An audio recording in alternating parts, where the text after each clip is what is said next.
Oh and my we can God, talk get the about hell out of here. We can dude. talk about Rodgers. Get the hell out of here. Okay, what is the need to bring up the Yankees? It's just stuff to bring up because Are you kidding me? Come on, dude. This came out of nowhere. not.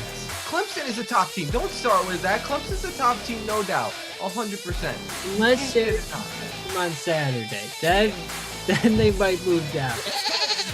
Welcome back to Go Chat. We are back with episode number 68. If you're new here, hit that subscribe button, follow along with our journey. If you're not, we have another great episode for you guys today. Obviously, we start every episode with Go to the Number, where it's 68. We're getting closer to 100 every episode. But with 68, Connor, I'm going to start with you. Who is the Go to number 68? Hopefully you fix your mistakes from 2 episodes ago and go hockey here. This one definitely seemed a little bit more evident, so I'm not going to make the mistake of messing up again. I may make the mistake of messing up this guy's name. I wish that you didn't throw it to me first. But it's going to be Jaromir Jagr. I hope I said that right. He's a 2-time Stanley Cup winner, 8-time All-Star. He has 766 career goals, 1,921 career points. He's still playing hockey, and he's 48 years old. He's over playing in where is he now? Russia? The Czech Republic. Or Czech Republic. He won a Hart Trophy. He was a 3-time Pearson Trophy winner and then a 5-time Ross Trophy winner. Definitely very impressive for someone who is still skating around on the ice today. Yeah, the thing was I was going to throw it to Mike, but he was just giggling on the bottom. So I had to redirect it over to you, Connor. I'll throw it to Mike now. Mike, I feel like this is rather obvious for you. Yeah, 100%. It's Jaromir Jagr. And for those of you that don't know, that don't really follow hockey, especially Jaromir Jagr in his career, he's one of my favorite players of all time, especially when he came to Florida. I became a big fan of him. And one thing that Jaromir Jagr brings with him is the traveling Jagrs. So Jagr is very infamous for playing for many, many different teams throughout his career. He played for the Bruins, the Rangers, the Penguins, the Flyers, the Stars, so many different teams. And so what would happen is that this group of fans, they would wear his wig, that's like his hairstyle, the mullet, and each of them would have a different jersey for a different team. So when I went to go watch a Panthers Rangers game at Madison Square Garden, I had a chance to take a picture with them, and that's just a pretty cool story. But yeah, like kind of listed most of the accolades he has. I mean, this guy scored 100 points. How many times? Like 5 times. 4 times in his whole career. 149 in the 95-96 season. Didn't even win the Hart Trophy. I mean, this guy was absolutely amazing. Not to mention he was a great defensive forward as well. Really locking down that point on the wing and dropping down to that high slot when needed. Fantastic player. I can't say enough about how great Jagr is. That's a cool story. I'm not gonna lie. Through the picture, I couldn't even tell which one was Mike. They look so similar, but they look just like Jaromir Jagr. Tommy, who are you gonna go with? Yeah, I have to go with Jaromir Jagr as well. You mentioned most of the stats, Connor and Mike. I mean, I couldn't even believe how many teams he played for. 9 teams, right? Yeah. And all the different awards. Obviously a tremendous player, and you covered all the stats, but he put together a great career, and it's impressive that, he's still playing today. And, he was a highly touted player when he was drafted 1st round, 5th overall, and he certainly lived up to the hype. So, Jaromir Jagr is my pick for today. To wrap up this episode, go to the number. I'm gonna have to agree with you guys and go with Jaromir Jagr. Pretty much just bouncing off everything you guys said. I mostly remember him with Pittsburgh. Well, not like remember him because I wasn't alive, but like when I think about Jaromir Jagr, I think of him in Pittsburgh, how great he played there. We talked about 2 episodes ago with Mario Lemieux, at least the 3 of us, not Connor. We talked about Mario Lemieux, and they just they're both really good Penguin great players. And we got another Penguin great at 87, which will be in 1 or 2 months at this point. So yeah, I'm gonna have to go with Jagr here. It seems like an obvious choice for all. I wonder. We mentioned that he played for the Bruins. I wonder if when he played in Boston, if his nickname was Boston Jagr. Connor, I really don't think so. Darn. That would have been cool. It would have been a nice little catchphrase nickname for him that he could have had. But you know what? The Boston fans messed up again. Yeah. Any final thoughts? Final shout out quickly. I know Tommy. Oh yeah. Dellin Betances, number 68, great Yankee reliever, and not as great with the Mets, but I hope he turns it around. I'm a big fan of Dellin, so wishing nothing but the best to Dellin. But yeah, today I was gonna go with Dellin, but Jaromir Jagr is the obvious choice for today. Awesome. We always like to get some baseball player that Tommy wants. But nonetheless, we got a great episode for you guys. We'll swing it into the next segment next. Welcome back to Go Chat, and we are now here with our next segment. And we're going to be talking about some recent transactions that have been going on throughout the entire sports world these past couple of days. First off, we're going to start with arguably the biggest one, maybe one of the biggest trades we've seen in recent time in the NBA. It is Houston's shooting guard James Harden now is with the Brooklyn Nets, getting back with Kevin Durant on a same team. Kyrie Irving, hopefully he's going to be back on the court there soon. Brooklyn's got their own big three. I've heard a lot of people saying now it's finals or bust, championship or bust for that team. Some may have already been saying it was, but Harden getting on the Rockets, or Harden, going to the Nets is definitely a big trade. In that trade, Victor Oladipo of the Pacers was sent to the Rockets, so they kind of got definitely a step down from Harden, but they do have a replacement there in Victor Oladipo who may be a little bit more team-friendly and cooperative with them. So definitely a win for both sides there. I don't know the other players or necessarily where all the other players fell in the trade, but I'm going to swing it to you, Matt. What was your reaction to this? The two other big players I'd say is probably Jarrett Allen to the Cavaliers, and then Caris LeVert to the Pacers. But what I thought about this trade is that the Nets gave up a lot. They kind of gave up. What I liked about the Nets is the depth that they had, and now they kind of don't have that. I mean, you throw DeAndre Jordan at the center position to fill in where Allen was, and I'm not sure who would be power forward exactly. But then and implementing Kyrie being back, we don't even know what's going to happen there.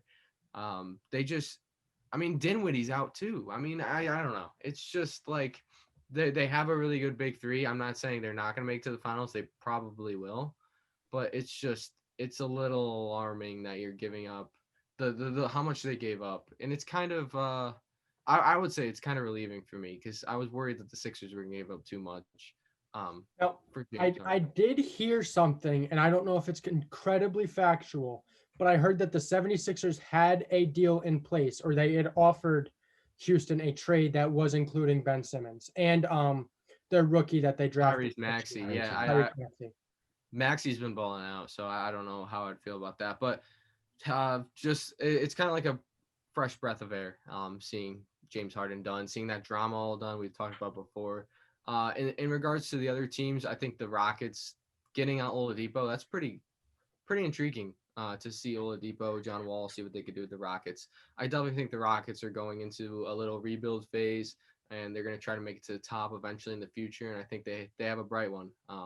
And the Caris LeVert and Allen, we'll just have to see how those play out. Definitely going to be some interesting stuff to watch this season. Tommy, you're the Brooklyn Nets fan here. You're the one that posted it in our group chat. You were the first one to make the news to us, so to speak. So, what was your reaction? Yeah, I think it's great for Brooklyn, but at the same time, I do agree with you. I think they gave up a ton, for James Harden. But at the same time, it kind of makes you wonder, right? Like, does that say something about the future of Kyrie with Brooklyn? Because as of right now, we don't know when he's going to be back. We know that the NBA, they're investigating that video. So I'm not exactly sure. I'm not sure if what the plan is with Brooklyn, right? If they're planning to keep Kyrie and have the big three there, or if they gave up so much because they're thinking we can't rely on Kyrie and we might have to trade him. I'm not exactly sure, but I think that it's great. Anytime you acquire James Harden, it's a great day for your team. But at the same time, I agree with you, Matt. They did give up a lot. Caris LeVert, Jarrett Allen, and a lot of draft picks. But, overall, I think it's good for this year for sure. It could hurt the future, but, we'll have to see how it plays out. Yeah, Tommy mentions the draft picks. I believe it was 4 first-round draft picks up until 2024 that was included in that deal going to Houston. So that's definitely the entire future of the Nets. But Mike, I'm going to swing it to you. Yeah, it was 4 first round picks, like alternating every year, and in between all those years are 4 first round pick swaps. So if the Nets have a higher pick than the Rockets can jump up there and swap with them. But yeah, I mean, I wasn't really shocked given what Harden came out and said in that press conference, and what all his teammates said. So I thought it was a good trade for Brooklyn. Obviously, they get another superstar, right? And I think they have the most talented big three of all time. The big three in Miami, it was great, but I don't think any other team in NBA history has had 3 top 15 players in the league during this time. I really don't think that's disputable. I don't know why you guys are making that face. I think you're nuts. I mean, I would kind of argue Golden State's Kevin Durant, Steph Curry, and Klay Thompson that could be in the top. Well, I mean, like, I feel like sure Steph's a little better than James, right? But then I feel like Kyrie's just better than Klay. You know what I mean? But here's the thing that I want to. I'm saying the most talented between all 3. I'm not saying they do not fit the best. I'm not trying to make that argument. I'm just saying that it's championship or bust for Brooklyn right now, and I don't really know if that's going to happen given the state and the head case that Kyrie Irving is and the inexperienced head coach that they have in Steve Nash. Yes, they have Mike D'Antoni and Amari Stoudemire on the bench that can help him out through his journey coaching this team. But I'm not really worried about the depth because just they're going to have one of those 3 players on the court at every single moment. But I'm only worried if the pieces are going to fit together in the puzzle. That's the only thing I'm worried about. If they make that happen, if they make everyone happy, I think it'll work out. But I think Kyrie, he wants to be the number 1 option. He was the number 2 option. Now he's the number 3. So God knows what's going on with him, but I'm not sure if it's going to work out. But huge move for the Rockets getting a big haul in return. I really don't know why they traded LeVert for Oladipo. I personally think that LeVert's the more valuable piece. He's younger. He has more potential, cheaper. But they made the move. Victor Oladipo is a nice piece, but they call for the Rockets. Pacers got a nice piece, and Brooklyn, championship or bust. Yeah, I definitely think just to go along with everyone's point here that I think that there was definitely a little bit too much given up for James Harden. And then just to kind of combat Mike's statement there about the big 3. I mean, yes, Kyrie Irving, Kevin Durant, and James Harden are all huge names in the NBA. But then we also have to think it's Kevin Durant's first year after tearing his meniscus. No, it hasn't really been bothering him, so to speak, which is great. Kyrie Irving is constantly disappearing and taking these days off, which, I mean, if he's not on the court, then you're not a big 3. And James Harden is coming off one of the biggest drama things that we've seen in the NBA in recent years. And I mean, who knows if all this drama and all this off the court fiasco is going to hinder his play. I mean, maybe new city, new James Harden, maybe he gets back to that old self. But I mean, I would slow the roll on the whole best big 3 of all time, just because they haven't played a game together yet. I'm not saying that they're going to be the best. I think it's going to be really tough to make it all work out. I'm just saying that individually, they are the most talented big 3 together. They can all create shots for themselves and create shots for others. I just don't know if it's going to come together. I was saying that it's the most talented. I never said it was the best big 3. I'm saying that the talent combined between all 3 of the players is the most we've ever seen in the NBA. That's the only point I was trying to make. Personally, I really don't think it's going to work out. I just think it's too many conflicting personalities, but that's the only point I was trying to make, that they're supremely talented and that should work out. But the next transactions, 3 head coaches have been hired in the NFL, 1 coming from college and then 2 former offensive coordinators. The one coming from college is Urban Meyer. Everyone knows I'm a huge fan of Urban Meyer. I think he can do really good things in Jacksonville. He is in Jacksonville. Robert Saleh was hired by the New York Jets on Thursday night. Great move. We can get into that. And then Arthur Smith was hired Friday afternoon by the Atlanta Falcons. They had offered him a deal Friday morning. He went to a visit with the Eagles, I believe it was, and then he accepted the deal Friday afternoon. So now he is the head coach for the Falcons. Definitely three big moves here. Two big names off the board for the offensive coordinators, defensive coordinators in the NFL, and then Urban Meyer was either Jacksonville or he wasn't going to coach. So definitely three big names here. Mike, I'm going to throw it to you first. What do these coaches getting hired mean for these teams? Well, I think I'll start off with Jacksonville first. I think it means a bright future. I think it means commitment. Given that Urban Meyer really only wanted to coach with Jacksonville, he wants Trevor Lawrence. He wants to coach him. He wants to groom him into a future NFL star. And I feel like that's the only reason why he wants to go to Jacksonville, come back in the NFL. Through the past couple of years, there's been plenty of opportunities for him to come back, but he waited and he pounced on this opportunity just for Trevor Lawrence. He is fully committed. He's fully in, and I think he'll bring in a really good staff, and he'll have success throughout his whole career. He's had success wherever he's gone, whether it's Florida, Ohio State, now Jacksonville. I think there'll be a team to watch in the coming years.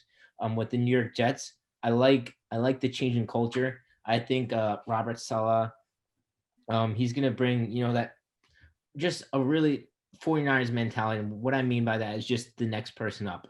Over the past couple of years, we've seen the 49ers have a lot of injuries, but someone always steps up and they usually compete for games.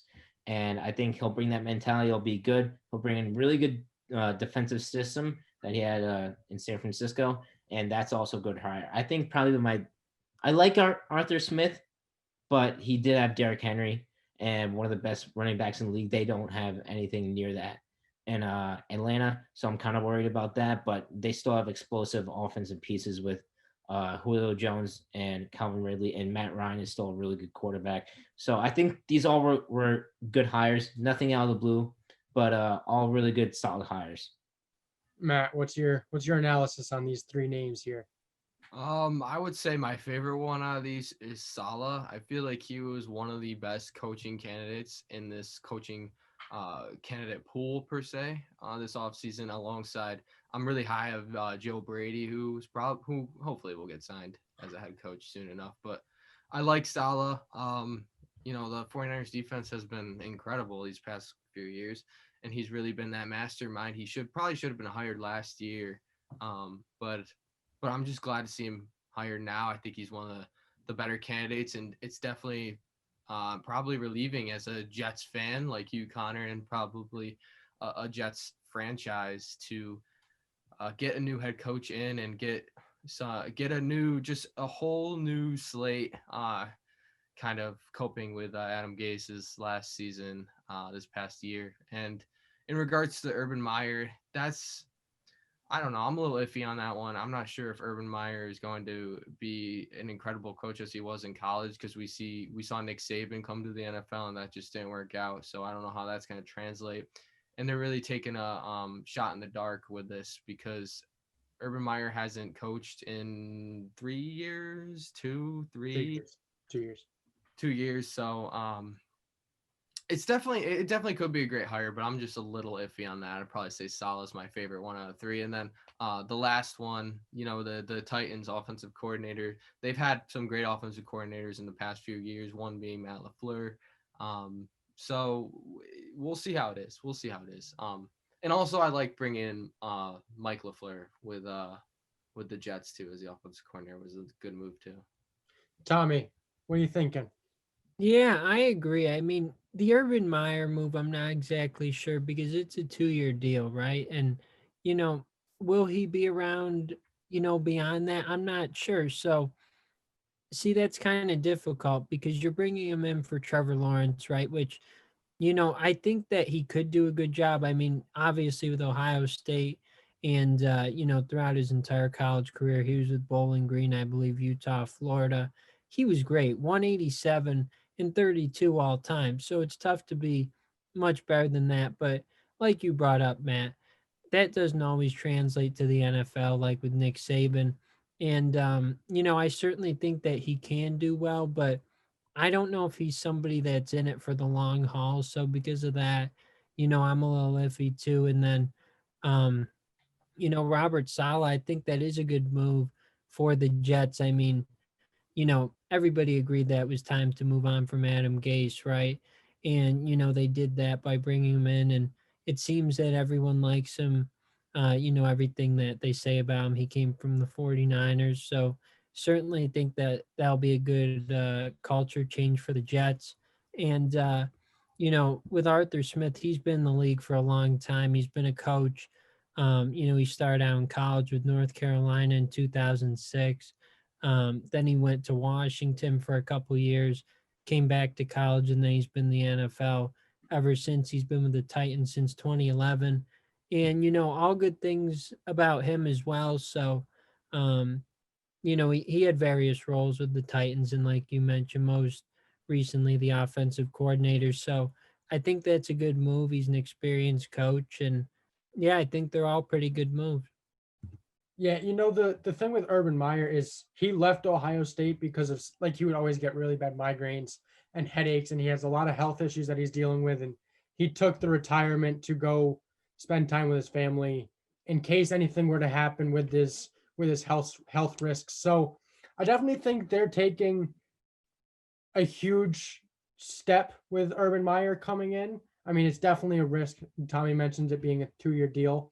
I think a lot of that has to do, that was probably Urban Meyer saying, I just want a 2-year deal to see how his body is holding up throughout the 2-year deal, to see if he can continue to be a head coach in the NFL. He has a great offense.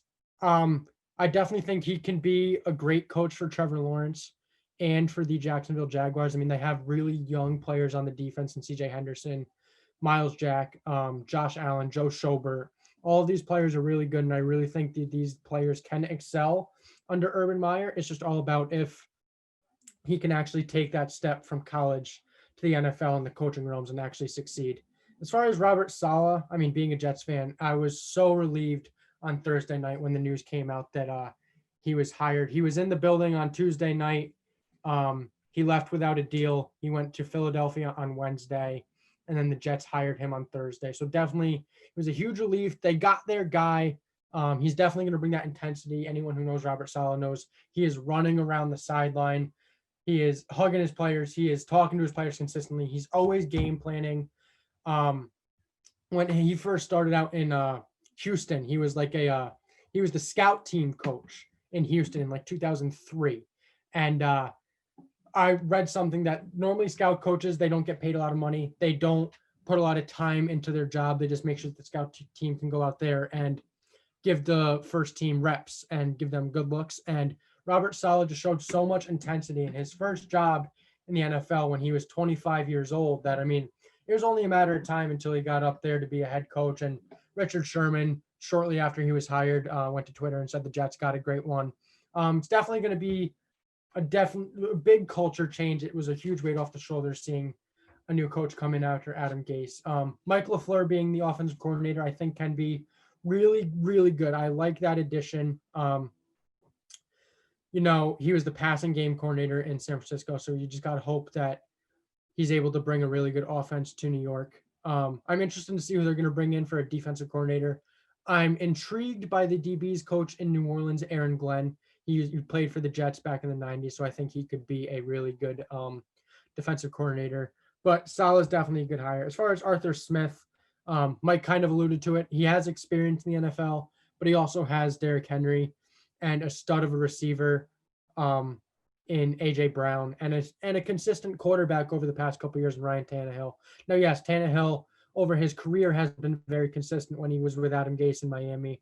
But when he's been in Tennessee, he has looked consistent. Is that due to Arthur Smith or Matt LaFleur when he was still there as the offensive coordinator? I mean, potentially.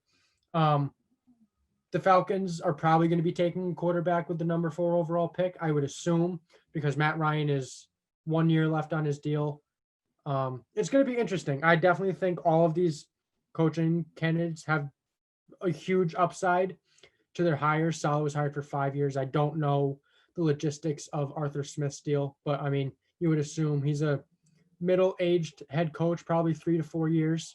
I would assume there. But I think the biggest news of this all, and yes, he's still coaching in the NFL, in the playoffs, but Eric Bieniemy, the Jets interviewed him, the Jaguars interviewed him, and the Falcons interviewed him. I could say that the only place where I'll probably see Eric Bieniemy going this offseason, if he does get a job, is Houston. and that's because of the whole Deshaun Watson trade rumors and everything, and he wants Eric Bieniemy to be his coach. So it might be another offseason without Eric Bieniemy getting a NFL head coaching job, which I think would be incredibly wrong because he's a great mind in the NFL. Sorry, I was on mute for a second. Matt Ryan's contract's actually up until 2024. But yes, I'll agree with you. I still could see them taking a quarterback. Hopefully, probably at that point, trying to shop Ryan or having a quarterback sit for a few years. But definitely, I think Bieniemy should definitely be hired somewhere. He deserves it. The Chiefs have had an amazing offense. A lot of people give credit to Andy Reid, but you also have to give credit to Eric too, who's coordinating, even though I'm pretty sure Andy Reid calls the plays. But it definitely should be hired. Definitely would be interesting to see if he went to Houston. Well, hey, it's been a great transaction news, and we even had more news on Friday morning. Tommy is incredibly happy. I'm happy. DJ Lemahieu will be back in pinstripes. He is on a 5-year 90 or no 6-year. What was the number? 90 $90 million. You were 6-year, right. $90 million deal to stay in New York. Definitely seems like he definitely took a bit of a New York discount. $15 million a year for the top hitter in the MLB is definitely a little low. But I mean, us Yankee fans are happy about it. We're getting him potentially more money out there to get another arm in the rotation. But Tommy, I mean, I got to throw it to you. Yeah, I mean, it made my day. I woke up, first thing I saw on my phone was that they signed DJ to that big deal. And, I was really surprised. Like you said, 6 years, 90 million. It was reported that he was asking for 5 years, 110 million. So, he definitely took that discount, like you said. But, he wanted to be in New York. The Yankees want him to be there. And, I figured it was going to happen at the end, but it was reported that Toronto, they offered him 4 years, 78 million, I think, which is 19 a year. And, that's a pretty competitive offer. So, glad that he did sign with the Yankees in the end. And like you said, the Yankees still have money to go out, maybe get Corey Kluber, another arm in the offseason. So a great move. Mike. I was really shocked about how little money he took. He was always great in Colorado, always, hit for average, got on base, and fielded well. But once he got to the Yankees, his power numbers really started to turn up. He hit 26 home runs in his first year with the Yankees, and he hit 10 in 60 games last year. That's equivalent to 30 home runs in a single season. So not only was he getting on base, putting the ball in play, but he was hitting it out of the park as well. So absolutely fantastic player. I was shocked with how much little money he took. I think he really wanted that long-term commitment. He wanted to feel safe for a long time. He's on the edge of his prime, so we don't know when his decline is going to come.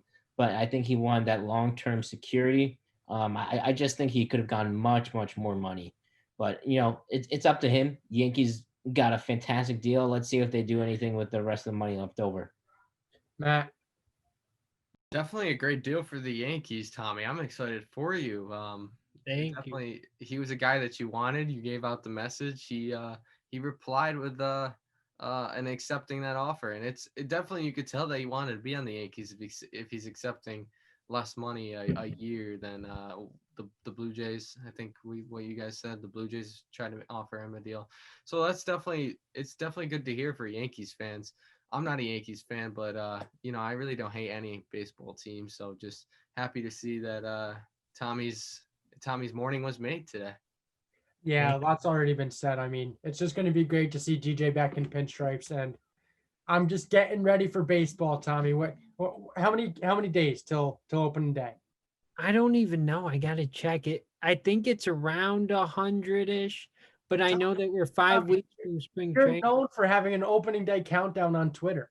I know. I haven't been doing it lately. I got to get it going, Connor. We got to get it going. I need countdowns. I know. I should start it today because we had the big news. But yeah, I mean, we're getting there. It's right around the corner, and they only have 5 weeks, to finalize the roster. So it'll be interesting to see what the Yankees do in the next month or so. Well, it has been a great week of big sports news, and we're actually going to get some big games on Saturday and Sunday. We have the NFL divisional playoffs. We are going to pick those for our picks next, so we are not discluding them, and those are going to be coming up next. Welcome back to Go Chat. We are back with the Go picks. Leaderboard is up, kind of cleared up the leaderboard now. There's not a three-way tie, but a two-way tie. Mike and I are at the top. Tommy is just one below us, and Connor's, I want to say, probably at two below us after the Warriors lost to the Nuggets on Thursday night. But don't worry, guys. We got 4 great NFL divisional round games starting tomorrow. We got the LA Rams coming into Lambeau and playing the Green Bay Packers. I'm looking right now, 50% chance of snow. Not sure when that's going to hit, but a high of 36, low of 27. So definitely some exciting playoff winter weather. Mike, you're first. Who are you going to go with? I'm going to go with the Packers here. The Rams have Goff back, and, Aaron Donald is going to play, but I just think that the Packers are too good of a team overall. And plus, it's going to snow. That's great for Green Bay and their team. They play really well in the snow. So I'm going to go with Green Bay here. I'm not sure if it's going to snow right at like around game time, but I think in the morning it might snow, but still. Yeah, I got to go with Green Bay. That's a shocker. I don't know. No, but Green Bay's offense is just fantastic. Their defense has been stepping up at the right time, and definitely they definitely have to step up against Cam Akers. I expect them to do so. Ramsey and Adams is going to be a really interesting battle that we're going to see. I think Adams is obviously. I'm going to think Adams is going to have the better off in that game. But yeah, Goff coming back. Kupp and Donald, I'm pretty sure playing with slight injuries after last week. But I'm excited. Number 1 offense against kind of a number 1 defense on Saturday. Tommy? Yeah, I have to agree with you. The Packers are going to win, no question here, I think. And not too much to say, but Aaron Rodgers, he's going to do what he always does and bring the Packers a win. So he just hit us with the no question. No question. That's right. Yeah, they're going to be fine. The Packers. They might even be in the Super Bowl, but Connor? Yeah, I mean, according to Matt, you don't go against the Packers when they're playing in the frozen tundra. So I feel for that reason and that reason only, I'm going to go with the Packers. What happened to all that talk from last episode? Where are you yelling about the Rams and how that they're going to beat the Packers and Aaron Rodgers? You know what? It'll be the Saints in the championship game. Isn't Jared Goff locked in as his go to the week? No. He's in my holding spot right now. Out of everyone, he picked Jared Goff too. That was the best part. Come on, Connor. I'm disappointed that you couldn't stick to your guns. Okay. Next game we got Saturday night. We got the Baltimore Ravens going into Buffalo. I heard it was going to snow there too. Not sure. I haven't checked the weather report, but 50% chance there. Little Lamar's going to have to play in the snow. Mike, who are you going to go with? I'm going to go with the Ravens here. Of course you are. I think the running game is going to bode well, especially if it snows. I think the snow is going to help the Ravens. It just amplifies the running game even more. Buffalo has a bottom tier running defense, and I think they're going to take advantage of that. It's going to be a close game, but I think the Ravens are going to come out on top. I think this is going to be the best game of the weekend. I'm personally, if it snows, it's a plus for the Ravens run game, but it's also a plus that the Bills will know how to play in it. So for that reason, I'm going to go with the Bills, the home team. I think Josh Allen has been playing absolutely fantastic. And I'm not saying that the Ravens haven't, but I just think Buffalo is a stronger team in this case scenario. And Widow Lamar hasn't played in the snow. Who knows what's going to happen there? I mean, he's probably going to run like usual, but going to be a great game. Tommy, who are you going to go with? I got to go with the Bills too. They're 11-3 all time in home playoff games, so I have to go with them here. And I just think that overall they are stronger than Baltimore. Baltimore is a great team, but got to go with the Bills on Saturday. Connor? Tommy brings up a home playoff win stat. They haven't been in the playoffs since 1995. Jim Kelly was their coach or their quarterback when all that happened. 4 straight Super Bowl losses, all the Bills, great stuff. But no, I have to go with the Bills here. They're a great squad. I definitely think that they're going to beat the Ravens. Many of you know that I'm not the biggest fan of the Ravens. I think Lamar is overrated. So Bills here. I don't even think you're a fan of the Bills either. I'm not. The lesser two evils he's picking between. Yeah, it's definitely one that Connor's he's definitely gonna hate whoever wins the game anyways. Sunday we got the Chiefs and the Browns. The Browns, really great game against the Steelers. I'll just say that. It was fantastic to see for them. Juju Corvette right out of the playoffs. That was interesting. Chase Claypool still talking trash on TikTok. Oh my gosh. Mike, who are you gonna go with? I'm going to go with the Chiefs here. I really don't think that Patrick Mahomes is going to throw 4 interceptions. And I don't think their center is going to snap the ball over Mahomes' head on the first play. I think the Browns, they played really well, but they caught a lot of breaks. So I think the Chiefs are coming out on top in this one. Yeah, I'm going to have to go with the Chiefs. I think that this is the easiest game out of the 4 to pick. What, Tommy? I got to go with Kansas City, too. I think they're the best team in football. And Andy Reid, he's never lost when he's played Cleveland, 7-0 against them. So got to go with Kansas City on Sunday. Connor? I love these stats that Tommy is pulling out today. Thank you. I truly appreciate it, Tommy. I was going to go the Browns until Tommy said that stat. So now for that reason, I'm going to go with the Chiefs. You weren't going to. That's a joke. It's a joke. I'm giving Tommy credit. Thank you. I mean, we could talk about the Browns are just like a sorry franchise, so I don't even think that's a credible stat here.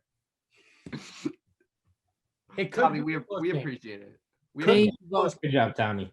Thank you. NFL.com, they got me covered, though. It's on the bottom right there. So they got me covered, but. Terrific. The last game, I think this is NFL Game of the Week, technically on Fox, since they got Joe Buck and Troy Aikman doing this.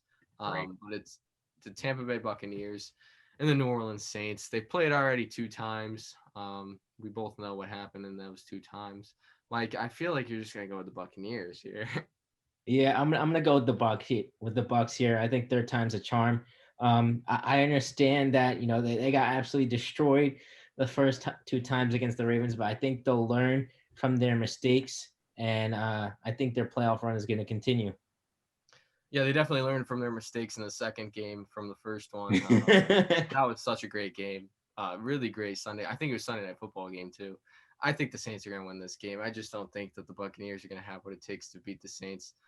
Saints had a little slow start last week against the Bears. I think they put up 7 in the first half, but the second half they were just on fire and rolling. And even the on the other side, the Tampa Bay Buccaneers game, Washington put up a great fight. So I think it's going to be closer than the second game since the Buccaneers only put like 3 points on the Saints, but it's still going to be a Saints win here for me. Tommy? This is tough. I keep going back and forth. I'm going to go for the upset. I'm going to go with the Bucs over the Saints. And I'll throw out another stat. New Orleans has won 5 straight against Tampa Bay. But that's Tommy, why would you throw out that stat, dude? Because I'm gonna say that the streak is gonna end. Tom Brady's gonna break the streak. It's gonna be like that Kirk Cousins Monday night against the Bears game that we picked. That's right. Connor? I mean, it's got to be the Saints. I just we say that the Bucs are going to learn from their mistakes. I mean, they didn't from their first game, and I mean their second game was worse than the first. I just think the Saints are. I mean, they're the number 2 seed in the NFC for a reason. Yeah, the Bucs were the 5 seed and they're in the same division, but at the end of the day, the Saints are just a better team. Wait, can we stop giving the Saints so much credit? Like they're this powerhouse of a team. They scored 7 points in the first half against the Bears.